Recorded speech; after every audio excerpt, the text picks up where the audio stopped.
그 다음에 성신여대에서 오신 김흥교 교수님 토론을 해주시겠습니다.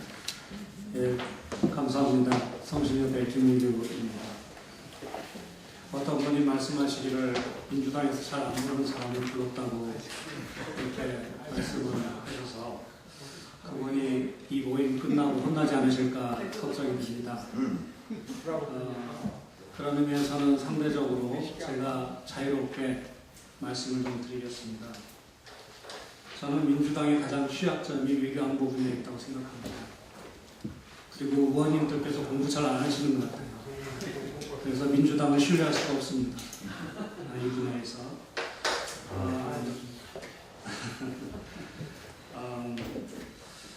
지금 현재 동북아 그리고 세계 정세는 아마도 우리가 구한말에 겪었던 그런 불확실성과 혼란, 그거보다도 훨씬 더 그 불확실성과 여러 가지 많은 변화를 내포한 시기를 우리가 지금 겪고 있다고 생각합니다. 우리는 지금 당장 한반도에서 전 근대적인 체제와 근대 체제가 공존하는 그런 삶을 살고 있고, 그리고 탈근대 체제로 전혀 넘어가지 못하고 있는 그런 상황 속에서 우리가 살고 있습니다. 이런 상황 속에서 앞으로 20년 내지 30년 사이에 세력전이는 계속 일어날 거고요. 우리의 눈과 시야, 감각들을 혼란스럽게 하는 현상들이 계속 발생할 겁니다. 그리고 우군과 적군의 명확한 구분조차도 이제 모호해지는 시기로 들어갈 겁니다. 그 가운데서 방기와 연루의 그 가능성들이 계속 중첩적으로 우리를 위협할 거고, 또한 북한이라는 새로운 변수가 사실 우리의 계산을 훨씬 더 혼란스럽게 할 겁니다. 이런 상황 속에서 많은 분들이 우리 국민들이 보수화된다라고 지적하시는데 이건 너무나 당연한 사실입니다. 왜 그러냐면 전 근대와 근대 체제 속에서 가장 시급한 것이 결국은 안보, 안전의 확보라는 것이고, 이 부분에 대한 분명한 신뢰할 수 있는 나름대로의 비전과 정책을 제시해주지 않으면 국민들은 그 정당을 결코 신뢰하지 않을 겁니다. 그런 차원에서 제가 일단 총론적으로 제시하고 싶은 것은 국가 전략사고의 정상성을 민주당이 회복할 필요가 있다는 것을 제시합니다. 지난 총선 과정이나 현재 대체적으로 민주당의 큰 분위기가 통일 중심의 국가 전략사고에 입각해서 그 외교 안보를 풀어나가는 것 같습니다. 그런 차원에서는 외교 안보 통일 전략의 전략이 전환이 필요하고, 통일에 대한 지나친 강조는 오히려 국가의 정상적인 외교 안보 전략의 수립을 왜곡하고 실질 통일을 추진하는 비용 요인을 강화시킬 수 있다는 문제의식을 개인적으로 갖고 있습니다. 두 번째로 우리가 많이 신뢰를 얘기하는데, 신뢰는 사실 접촉, 협의, 협력의 정대로 구축되지 않습니다. 항상 깨어지기 쉬운 상황으로 남을 겁니다. 그것은 신뢰 구조라는 것이 결국은 개인과 개인의 문제가 아니고 이 한반도가 갖고 있는 구조적인 문제에서 제약을 받고 있기 때문입니다. 따라서 이러한 사안들에 대해서는 과도한 미망을 버리고, 가장 중요한 것은 전쟁을 방지하면서 안보를 확보해 나가는 외교안보 통일정책을 근간으로 하면서 점진적이고 물적 제도적인 대응 조치를 취하면서 관리하고 타개를 모색하는 그런 접근법이 필요하다라는 생각이 듭니다. 단 극보수나 반개혁 세력과의 차이는 타개의 비전을 제시하면서 그 실현을 위해서 지속적으로 노력한다는 겁니다. 그리고 한반도의 두 개의 국가, 하나의 민족 체제가 현실적으로 존재한다는 것을 인정하고, 일단 외교 안보 사안은 국가 대 국가의 문제로 인식하면서 통일 문제는 민족 문제로 접근하는 것이 필요하다는 생각입니다. 현재 동아시아의 정세를 놓고 보면, 동아시아는 제가 말씀드린 대로 20년 내지 30년 동안에 미중 간의 전략 경쟁의 효과 및 불안정, 혼란, 불확실성들이 대단히 가중되고 있습니다. 한편으로는 대단히 그 갈등과 경쟁이 치열해지는 것 같으면서도 사실은 그 이면에는 60개가 넘는 전략 대화를 통해서 다양한 어떤 육계들과 외교 국제정치상에 있어서 그 원칙들이 지금 정해져 가고 있습니다. 저는 이미 한반도와 관련해서는 미중은 이미 국계가 거의 형성된 것 같습니다. 2011년 1월에 오바마와 후진타오의 그 합의에 가면 한반도 문제는 결국 미중 간의 합의를 통해서, 협의와 합의를 통해서 한다는 그 원칙이 제가 보기에는 이미 작동하기 시작했고, 그런 의미에서 우리가 그동안 많이 논란했던 작게 2055등 여러 가지 많은 방책들이 사실 작동하지 않을 겁니다. 그것은 미국과 중국의 전략적 이익 혹은 핵심 이익이라고 하는 것을 넘어선 어떤 그 사안들에 대해서 현상 변경이 쉽지 않을 거기 때문입니다. 따라서 이러한 상황들을 우리가 정확히 인식할 필요가 있고, 한 가지 재밌는 사실은 시진핑 체제가 들어서면서 중국의 주류 사고가 74페이지 발제문에 제가 그 중국의 전략 사고의 세 가지 흐름에 대해서 설명을 해놨습니다. 후진타오 시기의 발전 도상국론에서 신흥 강대국론으로 변하고 있다는 겁니다. 즉 중국은 발전 도상국이 아니라 이제는 강대국이라는 겁니다.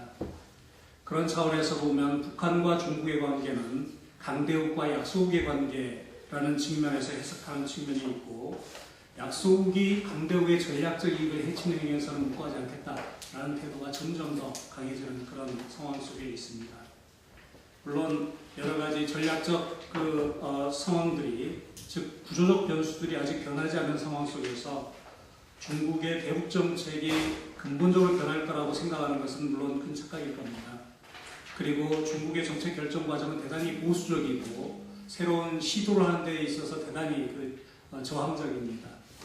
그럼에도 불구하고 현재 중국의 변화는 자신들의 자아 정체성, 즉 이제는 발전 도상국이 아니고 강대국이라는 새로운 자아 정체성은 우리가 기존에 판단했던 북중 관계라든가 중국의 외교 정책이 현상 유지 혹은 현상 유지 플러스 알파 정도의 수준을 넘어서 우리는 현상 변경까지는 안 가더라도 현상 변경 마이너스 정도의 정책 변화는 고려하면서 보다 전향적으로 우리가 접근해야 될 필요성이 있지 않는가라는 생각을 개인적으로 합니다. 즉 지금은 현상 유지의 상황이 아니라 현상 타개를 위해서 우리가 움직여야 될 상황이다라는 생각이 듭니다. 그것은 제가 갖는 기본적인 문제의식이기도 합니다. 제 생각에는 북한은 핵무기화를 하는데 3년 내지 5년 정도의 시간이 걸릴 거라고 보고 있고 중국도 그렇게 보고 있는 것 같습니다. 그 시간 동안에 최대한 북한의 핵무기화를 연기하면서, 그리고 그 가운데 주변국들이 결국은 협력해서 이에 대한 대응하는 체제를 만들어내지 못하면 제가 보기에는 그 이후에는 중국은 훨씬 더 현상을 인정하는 체제로 전환할 가능성이 대단히 큽니다. 그러면 우리 한국은 훨씬 더 어려워진 상황에 직면할 것이고 주변국들도 마찬가지일 거라고 저는 생각합니다. 따라서 이런 상황 속에서 우리가 현재 가진, 제가 보기엔 대단히 중요한 크리티컬한 시간이 저는 앞으로 3년 내지 4년이라고 봅니다. 이 시간 동안에 우리가 타개의 전략 그리고 타개의 어떤 기제들을 만들어내지 않으면 우리는 상당히 어려운 상황에 직면할 수 있다. 그리고 이거에 대한 답을 민주당이 내놔야 된다는 것이 저는 제 생각입니다. 따라서 이를 위해서 우리는 외교안보 통일 문제에 대해서는 비단파적 접근이 절대적으로 필요하다. 그래서 국내의 모든 역량을 결집시켜서 이에 대한 대처할 수 있는 대안을 우리가 가질 필요가 있다. 즉 우리의 강점은 강한 경제력과 자유민주주의 체제가 갖는 매력, 다양성과 창의력의 활용, 그리고 국제사회에 대한 접근 능력일 겁니다. 그런데 MB 정부에서 이것을 전혀 활용하지 못했던, 오히려 훨씬 더 우리가 폐쇄적이었던 그런 정책 결정 구조를 가지고 있었다고 개인적으로 생각합니다. 따라서 이런 것들을 충분히 활용하면서 북한과 훨씬 더 강하게 접근할 수 있는, 그리고 중국과도 훨씬 더 그 타개 전략을 같이 구사할 수 있는 그런 비전과 그리고 그런 어떤 노력들이 전개돼야 되지 않을까라는 생각을 합니다. 그리고 두 번째로 지적하고 싶은 것은 한국의 제가 말씀드린 대로 앞으로 중장기 동맹 정책, 대외 정책에 대한 방향 그리고 비전을 제시할 수 있는 정당이 되어야 된다고 생각합니다. 현재 우리가 중견국가로서의 외교 정책은 사실 우리가 한 번도 시도해보지 못했던 새로운 영역입니다. 우리는 총선 때는 다 우리가 강대국인 양 비전과 얘기를 했지만 전형적인 약소국의 어떤 외교 전략으로 귀결되는, 그러면서 그 비용을 우리가 다 떠안았던 역사들을 계속 가지고 있었다고 생각합니다. 이 중견국가의 어떤 외교 정책, 대외 안보 정책을 구사하기 위해서는 전략 부분이 대폭적으로 강화되어야 된다고 생각합니다. 현재 청와대와 각 정당, 민주당을 포함해서 국방부를 포함해서 각 부분 모든 부처에 여러분들 잘 아시다시피 전략 부분은 대단히 취약한 상태로 있고 투자도 이루어지지 않고 거기에 그 부분에 종사하는 사람들 홀대를 받는 그런 상황이 있습니다. 민주당부터 이 전략 부분을 대대적으로 강화하고 수시로 항상 총선 이전에 이미, 대선 이전에 이미 이런 부분에 대해서 대외 정책과 안보 부분에 있어서 어떤 비전들을 항상 리마인드 시켜주고 이야기할 수 있는 그런 정당이 되어야 되지 않을까. 그렇지 않다면 우리의 미래는 낙관하기 어렵다는 생각이 듭니다. 현재 상황 속에서는 페이지 80페이지를 보시면 미중 간의 세력적인 상황과 대체적인 그 시간의 안배에 따라서 제가 제시한 큰 어떤 전략적 흐름을 제시해 놨습니다. 연미 화중 전략이 필요한 단계라고 저는 개인적으로 생각합니다. 앞으로 김정은의 전략 구상은 결국 핵무기를 완성한 후에 협상 전략과 남북 문제를 주도하려고 할 겁니다. 이 과정에서 과연 우리가 어떻게 대응을 해야 될 것인가 사실 쉽지 않은 대단히 그 깊은 도전에 우리가 직면하고 있다는 생각이 듭니다. 제 개인적으로는 아까 우리 그 말씀하셨듯이 북한이 실기를 했을 때 그 실기에 대한 대가는 분명하게 지불하게 해야 된다고 생각을 합니다. 그렇지만 궁극적으로 그것을 가지고 남북 문제라든가 현재 한반도 문제를 좀 풀어갈 수는 없다고 생각합니다. 따라서 기존에 우리가 했던 핵협 정책보다 더 강력한 새로운 핵협 정책을 저는 시험할 준비를 우리는 결국은 준비해야 되지 않을까라는 생각이 들고, 그 과정에서 중국과 전략 대화를 적극적으로 추진하고 최고위급 수준에서 우리 김현철 교수님도 말씀하셨지만 거기에서 그 정말 비공개였던 전략적 소통을 충분히 강화할 수 있는 그 기제를 만들어야겠다는 생각이 듭니다. 그리고 민주당 역시 정당 외교 차원에서 새누리당과 같이 중국 정부인민대표대 외사위원회와 전략 대화를 추진할 것을 권고합니다. 그리고 통화체제 논의는 불가결할 것 같습니다. 그래서 이 통화체제에 대한 여러 가지 준비를 결국 우리가 충분히 해야 될 것 같다는 생각이 들고, 그 부분에 대해서는 여기 더 훨씬 저보다 고명하신 분들이 많아서 얘기를 하지 않겠습니다. 그리고 최근에 중국이 계속 한국 측과 북한의 위기 관리 문제에서 논의할 수 있다는 시그널을 계속 보내고 있습니다. 여러 가지 전략적 차원에서도 이것을 받아서 같이 추진하면서 항상 결국은 남북 관계는 서로 협력과 갈등, 경쟁, 그리고 공작, 이 모든 것이 제가 보기에 중장기적으로 같이 뒤엉켜서 흘러가는 그런 상황이 지금 진행되지 않을까 싶습니다. 이에 대한 대비를 하는 것이 필요하다고 생각합니다. 고맙습니다. 네, 감사합니다. 김웅 교수님 오늘 저희가 초대하기 잘한 것 같습니다. 그동안에 좀 저희들이 못 들었던 얘기, 또 오늘 그 미중 관련해서 아주 여러 가지 통찰력 있는 그런 제안을 해주셔서 감사드립니다. 의원님은 아이스크림 드시지 마시고 끝나고 오십시오. 네. 자, 의원님. 네, 뭐 하필이면 제가 발표할 때 이 아이스크림을 옆에서 먹으니까 제가 이게 참 발표할 맛이 안 나네요. 그러나 하여튼 시간 전략상 말씀을 드리겠습니다. 우선 하여튼 우리 김현철 교수님, 제가 발제문을 미리 좀 봤는데요. 생일을 안무 분야를 전반적인 걸 포괄적으로 이렇게 정리를 했다고 합니다. 그 다음에 이제 우리가 장윤석 교수님, 김정 교수님, 김홍길 교수님께서 이제 토론 때 말씀하셨듯이 우리 민주당이 그야말로 안보 분야에는 상당히 취약한 점이 많이 지금 내재되어 있다 라는 의도를 이렇게 말씀을 해주신 것에 대해서 전적으로 동의하면서, 그러나 우리가 지금 노력하고 있다는 것을 분명히 같이 말씀드립니다. 우리 김현철 교수님이 안보 분야에 대해서 두 축을 튼튼한 안보와 평화체제 구축이라는 두 축에 이렇게 정리를 하셨고요. 그래서 평화체제 구축은 사실은 우리 민주당이 상당 부분 그동안에 우리가 강조를 했고, 또 많은 부분 구체적으로 제안을 많이 했습니다. 그래서 저는 주로 안보 분야에 대해서 우리가 했던 것, 또 앞으로 해야 될 방향, 이런 것들을 말씀드릴까 합니다. 우리 민주당 안보 정책 분명한 것은 변화되고 있습니다.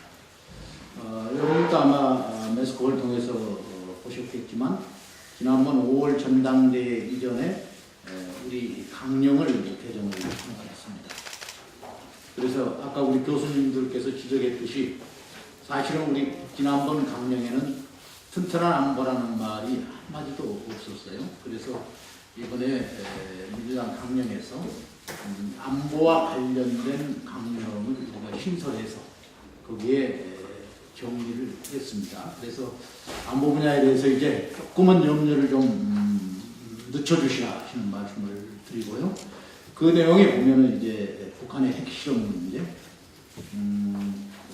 또 각종 도발에 대한 위협 이런 것들에 대해서 철저한 대비태세를 확립해야 되겠다.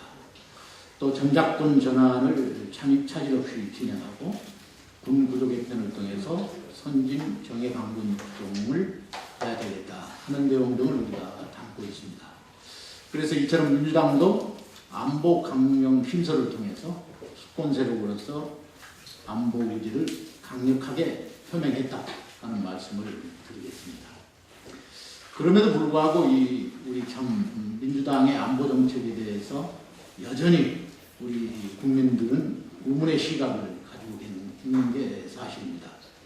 그동안 한국의 보수 정당과 정권이 만든 소위 말하는 보수 안보 이런 프레임을 우리가 사실은 해체하지 못하고 대응하지 못했다는 그런 잘못이 있습니다. 또 아울러서 우리가 안보보다는 어떻게 보면 평화나 통일 등의 평화 담론이 더 우리 국민들에게 민주당은 부각되어졌다 하는 그 말씀을 드리겠습니다. 그래서 우리가 이제 수권정당으로서 민주당이 이제 국민들에게 인식되기 위해서는 최근에 하여튼 북한의 미사일 발사 또 각종 도발 이런 상황에서는 안보 의제에 대한 정책을 그야말로 명확하게 밝히고 거기에 대한 강한 의지 또 진정성 이런 것을 보여줄 때가 됐다라고 봅니다. 그래서 우리는 북한의 도발에 대해서는 아주 단호히 대처하고 지금 우리 국민들이 그걸 요구하고 있어요. 그런데 이때 우리가 평화에 대한 걸 아무리 얘기해 본들 우리 국민들에게는 마음에 와 닿지 않습니다. 그래서 이럴 때에서 우리가 신설된 안보 강령을 좀 구체적으로 발전시켜서 정책화할 수 있는 그런 의지를 보이는 것이 대단히 중요하다. 그리고 또 그렇게 하고 있다 하는 말씀을 드리겠습니다. 그래서 이제 주로 이제 저는 평화 체제에 대한 것들은 이미 이제 우리 당에서 많이 정리가 됐기 때문에요. 안보 정책에 대해서만 말씀을 드릴까 합니다. 그래서 그 책자에 보면 여러 가지를 제시해 줬는데요. 그 중에서 한 두 가지만 말씀을 드리겠습니다. 국방계획, 우리 사실은 참여정부 때 정말 심혈을 기울여서 아주 참 힘차게 법제화시키면서까지 출발을 했습니다. 그런데 그것이 지금도 정체되고 있는 실정입니다. 또 우리 교수님들도 아마 그 점은 이해를 하실 거예요. 마치 보수 정권이 안보 분야에 대해서 굉장히 자기들이 곧 보수하면 안보다 이렇게 인식되어져 있는데요. 국방 예산을 지원한 걸 보면 사실은 기재정부 시절, 참여정부 시절에 굉장히 많이 했습니다. 아마 여러분들도 다 아실 거예요. 이명박 정부 때 확 줄어졌거든요. 금년도에도 지금 국방계획을 내놓고 그것을 추진할 만한 추진 동력이 곧 예산인데 그것이 지금 사실은 확보가 안 됐잖아요. 그래서 앞으로 우리가 이 국방 예산, 곧 국방계획을 하려면 국방 예산이 뒷받침이 돼야 됩니다. 왜냐하면 국방계획의 그것은 여러 가지 무기 체계를 선진화시키고 과학화시키면서 거기에서 남는 인력을 좀 그거에서 남은 인력을 가지고 우리 병사들의 복무기한제를 한축시켜주고 하는 추세로 우리가 지금 정리가 됐었거든요. 그걸 위해서는 아까 말씀드린 그런 무기 체계를 선진화시켜야 되는데 그거에 대한 예산 뒷받침이 전혀 되지 않고 계속 지금 국방 계획만 우리가 지금 얘기하고 있습니다. 그래서 그런 데 대한 안전적인 예산 확보가 필수적이다 하는 말씀을 드리고요. 또 김현철 교수님께도 지적을 하셨지만 기렴 있는 동북아 안보협력 체제 구축 이것도 대단히 중요합니다. 이달 이제 한중 정상회담이 있는데요. 그야말로 바라컨대는 우리가 동북아에서의 균형된 어떤 안보 교류를 위한 구체적인 좀 안들이 좀 나왔으면 하는 생각이 듭니다. 군사 당국 간에 합의되는 한중 국방야만 한 라인도 개설한다고 얘기만 해놓고 지금 개설이 안 돼 있는 상황이고요. 또 상호 훈련 참관도 서로 의견 교환을 했으나 이루어지지 않고 있고요. 간부대 상호 교류가 지금 일부 이제 대만 문제가 있어서 그게 확대되지 못하고 있었는데 마치 그런 부분들이 이제 해결이 돼서 일부 이관장도 3명이 지금 중국군에 와서 교육을 받고 있습니다. 그래서 이런 것들은 좀 더 확대해서 그야말로 동북아 지역에서의 중국과의 교류 이런 것도 좀 우리가 활성화시킬 필요가 있겠다 하는 생각이 듭니다. 사실은 지난주에 제가 이제 중국에 가서 지금 군사위 부주석 판창용 장군을 만나고 왔어요. 근데 중국이 변하고 있어요. 아까 어느 교수님도 잠깐 말씀을 하셨지만 과거에는 우리가 이제 중국 가서 고위급 장군들하고 이렇게 얘기를 해보면 한반도 비핵화를 얘기하면 딱 따라오는 얘기가 있습니다. 그건 뭐냐? 너희들 북한의 체제를 보장해주라. 이게 아주 따라오는 자동적으로 오는 얘기였어요. 근데 이번에 제가 토론을 하면서 느꼈던 것은 그 얘기가 한마디도 안 나와요. 그 얘기를 하면은 이번에 우리가 한반도 비핵화에 대해서는 어느 때 봐도 강력하게 얘기를 했고 그것은 앞으로 명쾌하게 지켜진다 라고 일관되고 있거든요. 그래서 이게 참 많이 변하고 있구나 라는 느낌을 제가 보고 왔습니다. 그래서 이와 같은 때를 우리가 활용해서 우리 동북아에서의 어떤 군사교류 이런 것들도 주도적으로 이렇게 핵심적으로 이렇게 과제를 선정해서 한다면 충분히 달성될 수 있다라고 봅니다. 그 외에도 몇 가지 제가 내용을 언급했는데요. 이런 것들을 우리 이제 민주당도 이제 강령에 넣고 그 다음에 그 강령을 뒷받침할 수 있는 안보에 대한 정책 의제 이런 것들을 지금 발굴해서 정리하고 있다 하는 것을 제가 우리 교수님들께 말씀을 드릴 수가 있습니다. 그래서 튼튼한 안보 우리 민주당 믿어주시고요. 앞으로 우리 민주당 의원님들 워크샵 할 때도 제가 이 튼튼한 안보에 대해서 말씀을 좀 드렸더니 박수가 많이 나왔어요. 그래서 우리 국민들께서도 아마 안보에 관한 우리 민주당의 진정성, 신뢰성을 가질 수 있으리라고 확신합니다. 감사합니다.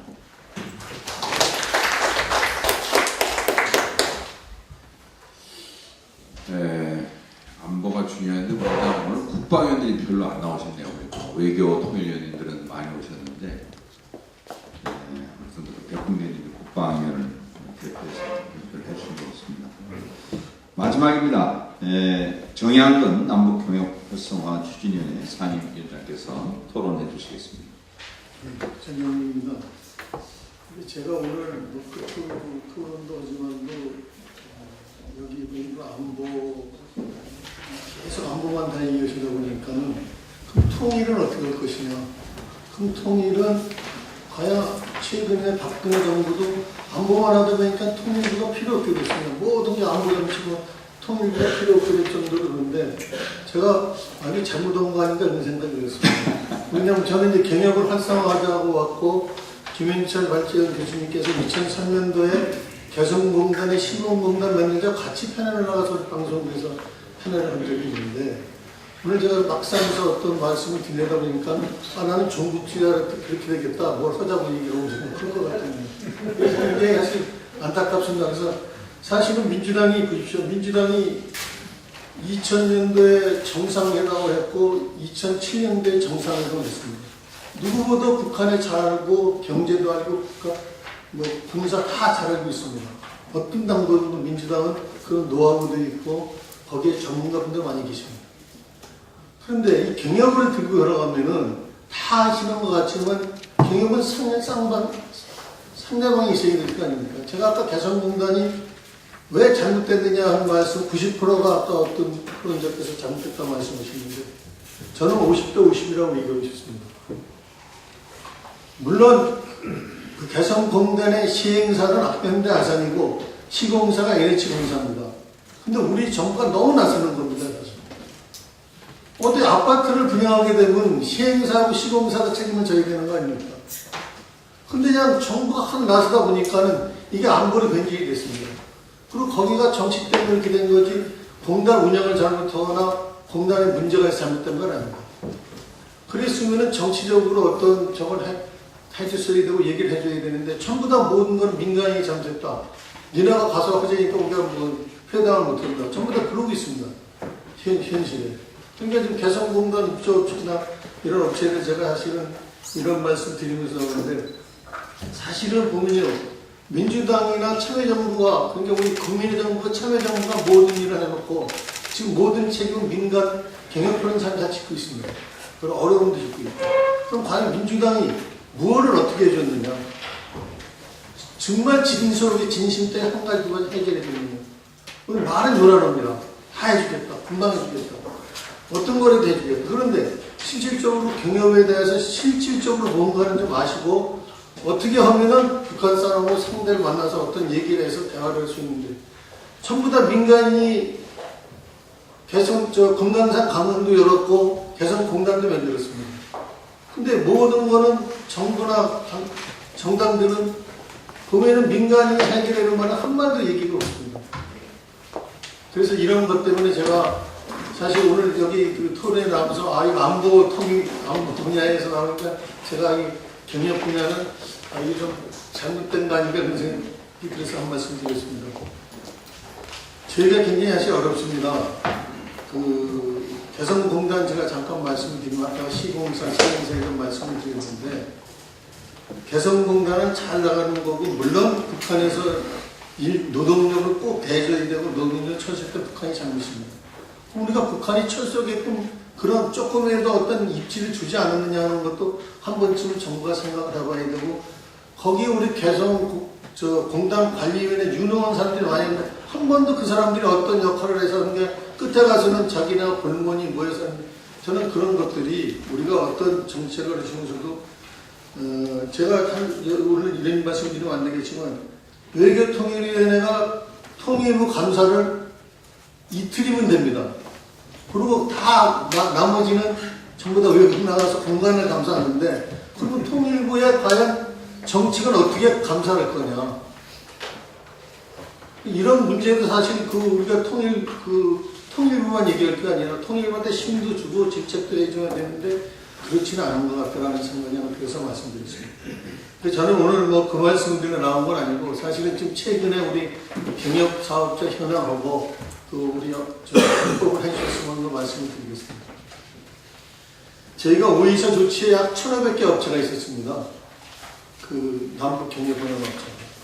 근데 이제는 그 폐업을 해서 찾아볼 수도 없고 그런 업체 않기 때문에 저희가 올해 900개 업체 중에서 11개 업체를 표본 조사했더니 업체당 매출 손실액이 한 업체당 1,250억씩입니다.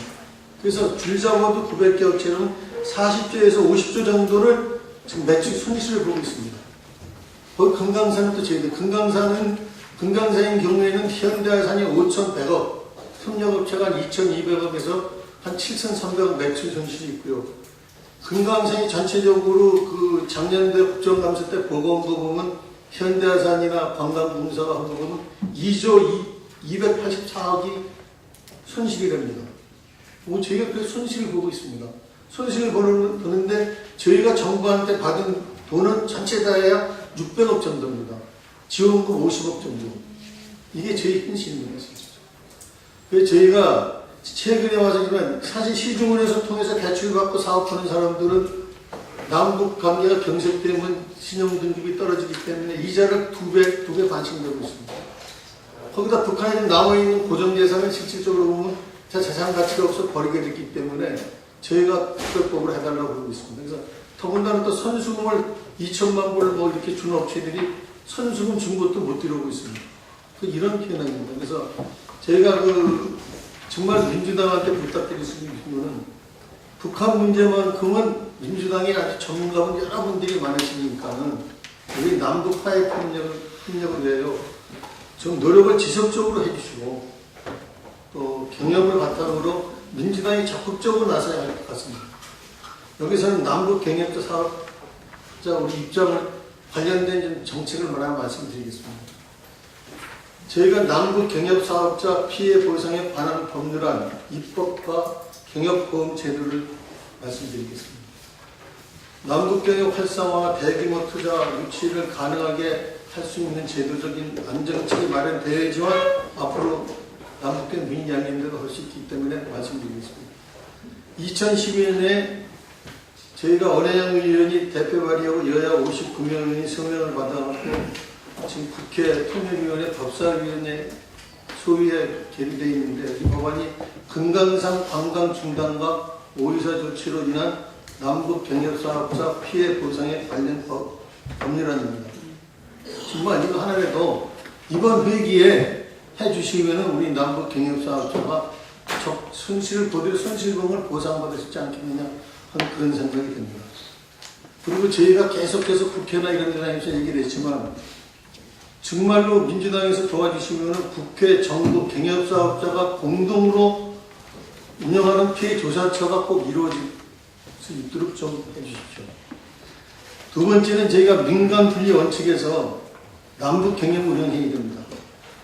야만 우리 대만하고 중국의 모델로 해서 민간 분리 기본으로 하고 남북 경제 협력 활성화를 통한 긴장화나 모색해야 됩니다. 이를 위해서는 남북 경협에서는 민간 분리 제도화 입법화를 꼭 정말 해주셔야지만 국회는 입법할 수 있는 데 아닙니까? 입법을 해주셔야지만 앞으로 어떤 경협을 할 수 있고 그렇지 않으면 저희가 아마 앞으로 경협 다 문 닫고 그만둬야 될 건데요. 저는 이렇게 생각합니다. 남북 경협이 없이는 평화도 없고 통일도 없습니다. 저희가 돌이켜보십시오. 1998년부터 2003년까지 2007년까지는 평화로웠지 않습니까? 저희가 지금같이 안보 긴장하고 계속 안보하고 그런 말 안 나왔지 않습니까? 그래서 그때는 경협이 얼마나 활성화됐다는 걸 아쉽습니다. 제가 셋째로는 다른 것보다는 앞으로 경협 활성화를 위해서는 북한 투자 전문 펀드 조성을 하겠습니다. 민간 매치 펀드들이 조성을 하면은 그전에는 영화나 벤처 기업들이 활성화되는데 굉장히 도움이 된 적이 있어요. 그리고 저희 좀 요청 사항이랄까 저희가 이렇게 드리고 싶은 사항은 저희는 사실 지금 3차 대출 긴급 요망 이렇게 말씀드리는 거는 오이사 조치 이후에 남북 경협이 중단된 장기화 업체들이 상황이 어려지고 있습니다. 협력사업자는 4년 6개월입니다. 금강산은 4년 10개월입니다. 모래업체, 모래 수입원은 4년입니다. 교역 위탁하면 3년입니다. 이렇게 되면 사실 개성공단은 현재 60일이 됐지만 오이사 조치 이후에 지금 국가에서는 1, 2차 특별대출과 무상 지원 실시했습니다. 그러나 정말 어려운 기업들은 특별대출과 무상 지원 대상에서 제외되면서 혜택을 받지 못했습니다. 많은 기업들에게 정부의 혜택이 돌아가기 위해서는 기획 단계에서부터는 사업자들의 의견이 반영할 수 있는 통로를 마련하고 대출 조건을 완화하여 모든 기업이 대출을 받을 수 있도록 해주셨으면 합니다. 제가 또 하나 말씀드리겠습니다. 선수 문제입니다. 선수이라는 건 우리가 돈을 미리 주고 예를 들어 자원이나 이런 걸 들어와야 되는데 실질적으로 통일부가 했습니다. 안 한 건 아닙니다. 근데 이 모래업체나 자원업체들은 돈이 1,000만 불, 2,000만 불 이렇게 나갔기 때문에 그 업체를 제외시켰기 때문에 그런 업체들도 형평성이 어긋나기 때문에 그런 것들은 좀 공정성 있게 해줘야 되지 않는가 그런 생각이 듭니다. 사실 제일 중요한 거는 제가 정부 당국자 간의 경협사업자 간의 대화 이렇게 해서 제가 여러 말씀을 드렸는데 사실 정부 통일부는 자기네 멋대로 해갖고 어느 잣대를 정해갖고 얼마나 받아가기 싫으면 그만둬라. 그것도 니네 안 오면 안 받아가면 안 될 거 아니냐 또 이런 얘기. 또 무슨 경협을 해도 북한 사람들을 만나야 되는데 만나지 못하게 모든 그런 걸 다 지원하셨습니다. 그럼 건별로다가 가서 접수를 해야 되고 건별로 만나야 됩니다. 저희가 심지어 중국 여행 가서 만나는 것조차도 금지되어 있습니다. 이런 것들은 이번에 제가 토론대 나서 여러 가지 말씀드린 것 중에 중요하지만 이런 문제를 좀 순차적으로 해결해 주시고 특히 정청래 의원님께서 아마 장관님도 잘 아시니까 좀 특별히 저희가 계속 말씀드렸지만 이게 해주시면은 저희가 참 좋은데 좀 어떻게 보면 살지 못해 사는 걸 살라고 연명하고 있습니다. 여러분. 그런 말씀 너무 많이 들었기 때문에 제가 오늘 사실 이렇게 말씀드리는 건 굉장히 재선스럽지만 민주당이 모든 걸 했고 모든 일이 책임이 있는데 민주당이 왜 책임을 안 지고 뒤로 빠지느냐. 민주당이 적극적으로 앞에 나서서 좀 입법도 해주시고 이런 안도 좀 처리했으면 감사합니다. 네, 감사합니다. 이 정양근 상임위원장님 오늘 발표를 안 됐으면 저희 토론이 조금 균형을 찾지 못할 뻔했는데 그래도 마지막 또 좋은 말씀하셔서 토론 전반적으로 좀 균형을 좀 잡았다는 말씀드리고 또 민주당에 대한 좀 그 서운한 말씀도 하셨는데 제가 지난번에 그 3,000배 한 것 중에 1,000배가 사과 말씀입니다. 우리가 관리를 제대로 못해서 우리 기업인들한테 피해를 드렸다는 그런 사과 말씀도 차려드리겠습니다. 그 5번의 지금 토론이 끝났는데요. 오늘 토론 내용을 듣고 보니까 이 김현철 인재대 교수님 발제에 대한 토론도 일부 있었습니다만은 전반적인 우리 민주당 통일외교안보 정책에 대한 의견을 내주시는 것으로 이렇게 좀 보여집니다. 그래서 우리 김현철 교수님의 이 응답은 나중에 좀 마지막으로 이렇게 좀 받기로 했고요. 일단 플로어에 계신 분들 중에 시간이 꽤 지났기 때문에 아니면 또 우리 주로 이제 민주당 외교통일위원님들 오늘 발제자나 혹은 토론자에 대해서 좀 지명을 하셔갖고 질의하실 게 있으면 좀 질의를 해주시고 뭐 아닌 것은 또 의견 지시를 해주셔도 좋겠습니다. 그리고 우리